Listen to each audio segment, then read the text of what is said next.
Hey everyone, I'm Emerald and welcome to my channel. So today we are going to be doing another Halloween costume, and this one is going to be turning myself into a wolf queen. So if you don't know, I have a pet wolf dog and a husky German shepherd mix. So I thought the perfect little Halloween look would be a wolf queen, and then I'm going to also be doing a photo shoot with my dogs. So we always do like a Halloween or a fall photo shoot, and this one I want to be like really cool. And then I'm going to be taking the pictures in my backyard and putting them on Photoshop and doing like a whole little fun fantasy series. All right, so the first part of turning myself into a wolf queen, I'm going to be doing my makeup. And I think I'm gonna do like a smoky eye look with like blacks, browns, and greens to kind of do like a wolfy type of look. So let's get started. So I'm using like a dark green color to kind of elongating it, because wolves have really almond shaped eyes.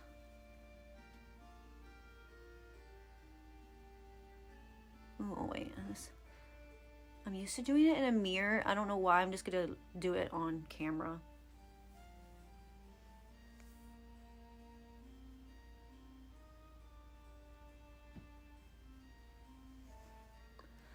I want to look kind of like vicious. All right, I'll do some off camera. So now I'm gonna go in with this color Pixie in the color olive and go over my lid.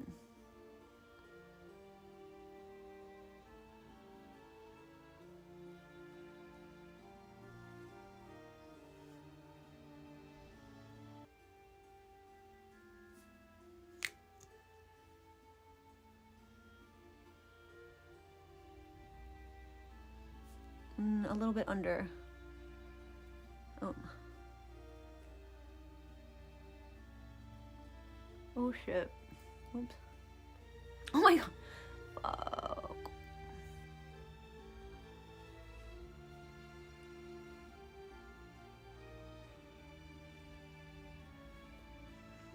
So I'm not really sure what I'm gonna wear yet. And my hair's all short and I don't know how to style it.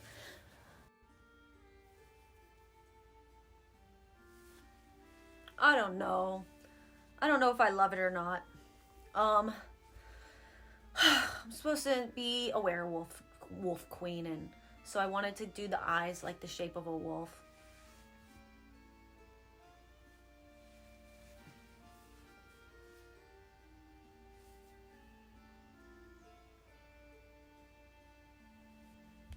All right, so now I'm going to be doing the photo shoot. So I gotta get everything set up outside and get my dogs ready. That's gonna be the hardest part because they don't listen. Animals and kids are the hardest things to photograph.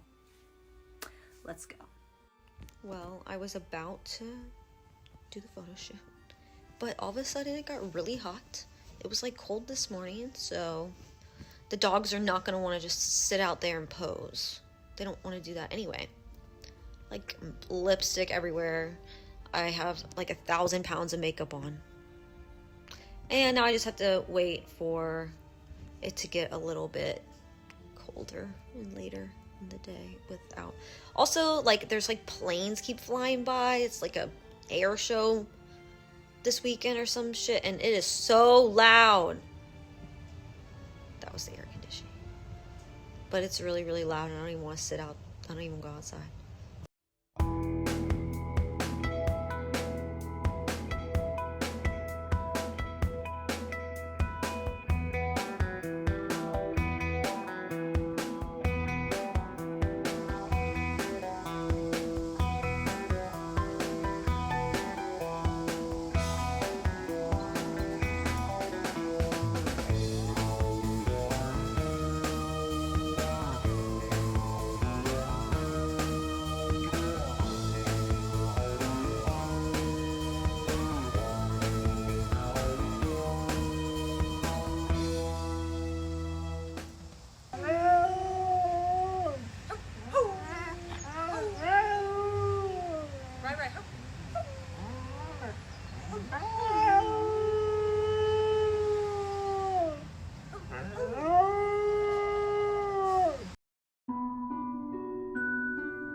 I'm going to be editing this photo that I took of me and my dogs, and we are going to turn it into something a little bit more magical than just, you know, in my backyard. Photoshop makes this so easy now. Whenever I was first learning Photoshop, they did not have this like efficiency in selection tools and all that. So there's my selection, and then I come in and I'm going to clean it up. Oops. Make sure that everything that I want to be selected is in the selection. You know, sometimes the AI doesn't always get it right. So I'm going to really go in there and make my selection really good. So part of the technique of photoshopping like into different backgrounds and stuff is, one of the ways that you should probably shoot under the same kind of lighting that you're going for.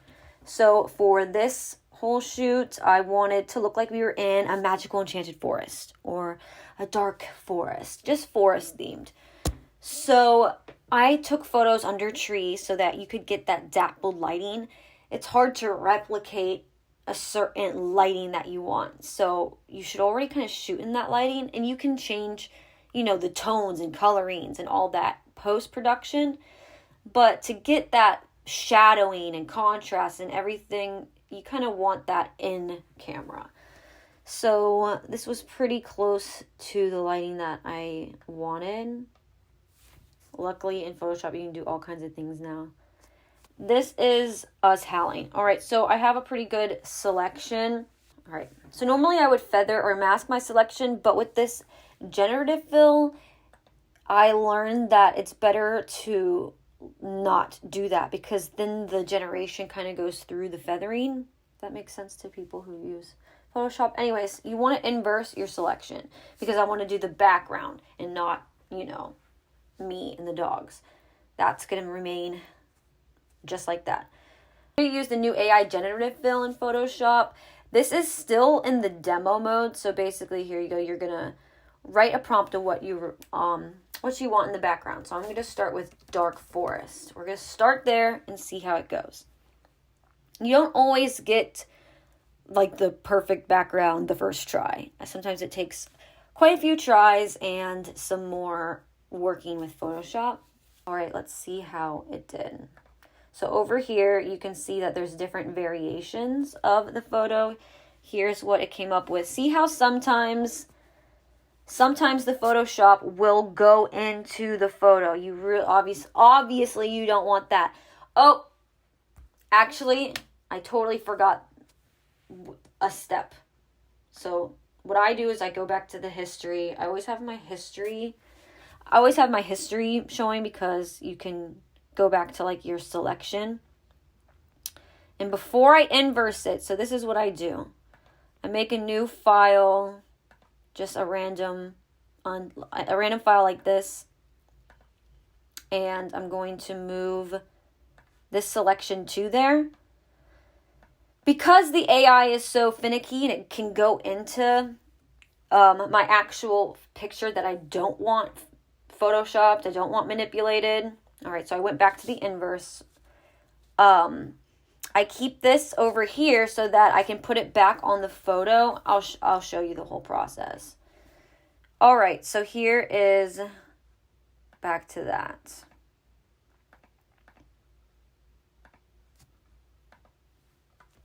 I'm going to do the generative fill again.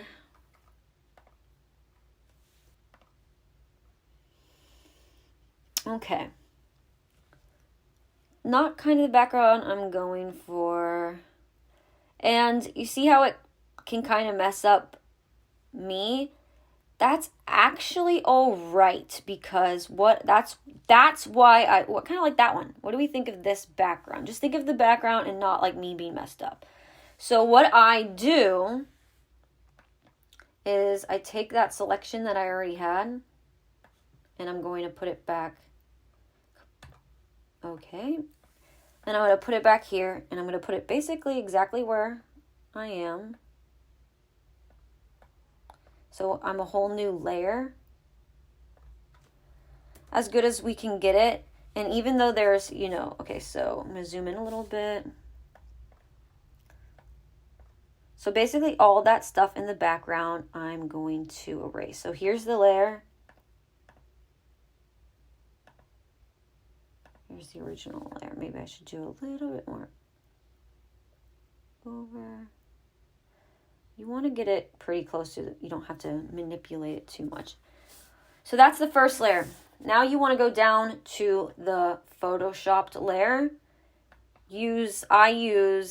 I guess there's probably a million ways that you could fix this, but this is how I do it. So I go to use my magic spot healing brush. And because I'm not on this layer, because I'm on this layer, the Photoshop layer, this layer is going to be safe. So what I do is, okay, so it's going to rasterize so that I really can't edit the back now. That's fine. That's why I have history, because you can always go back. And basically, we're going to Photoshop that background. We're going to kind of try to blend it in. So that already fixes a lot of the issue, because it's not touching this new layer, basically. It's only Photoshopping the layer behind it.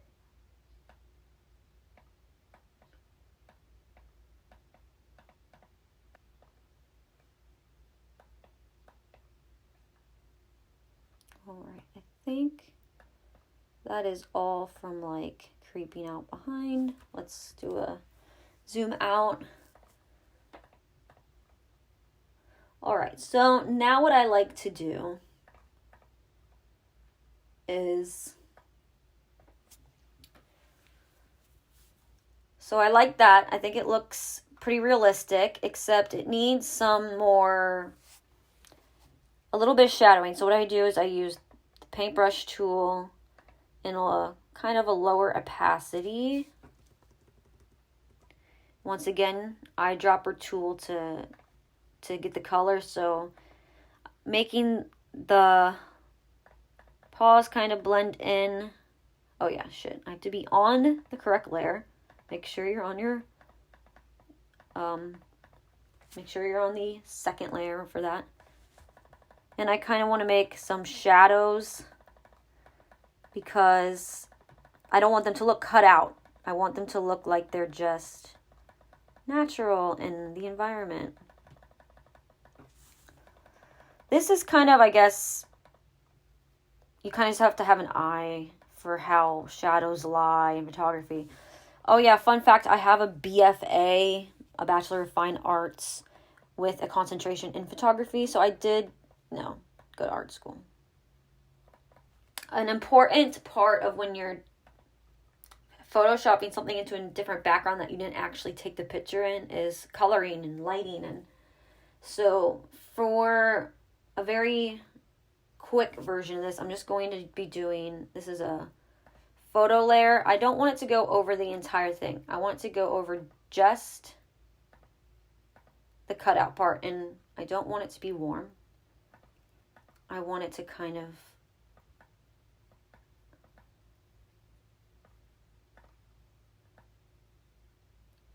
have a semblance of that it fits in the environment. I know that's extremely subtle, but for me, it works. All right, so if you wanted to, you can double click your layer and you have blending options for the layer style. Sometimes I might want a drop shadow. See how it kind of puts a shadow behind? In some instances, it might look better. For this one, I think it looks worse, so I'm not going to do that. And this photo, as you can see, is a screenshot. So how I take these is like I go in my backyard, I do my little setup, and I take a video because it's really hard to just either have a timer on and take pictures or have a clicker and take pictures, especially working with animals and kids, the two hardest things to photograph. So I just I just take a whole video, I just record the whole thing, and then I screenshot afterwards. This could be limited on quality, but I do have a pretty good camera that I do get good quality even from the videos. So this is that. So we're going to save a copy, and we're going to put it as a JPEG, and we're going to save it as Wolfie1. And I already have this file, Wolf Queen, which was like the costume for this. So we'll keep it in there, and we'll say save. And we'll do that quality maybe later. Don't show me that again. Thank you. And then there is that photo. So now I'm going to be taking it into my phone and giving it a final edit.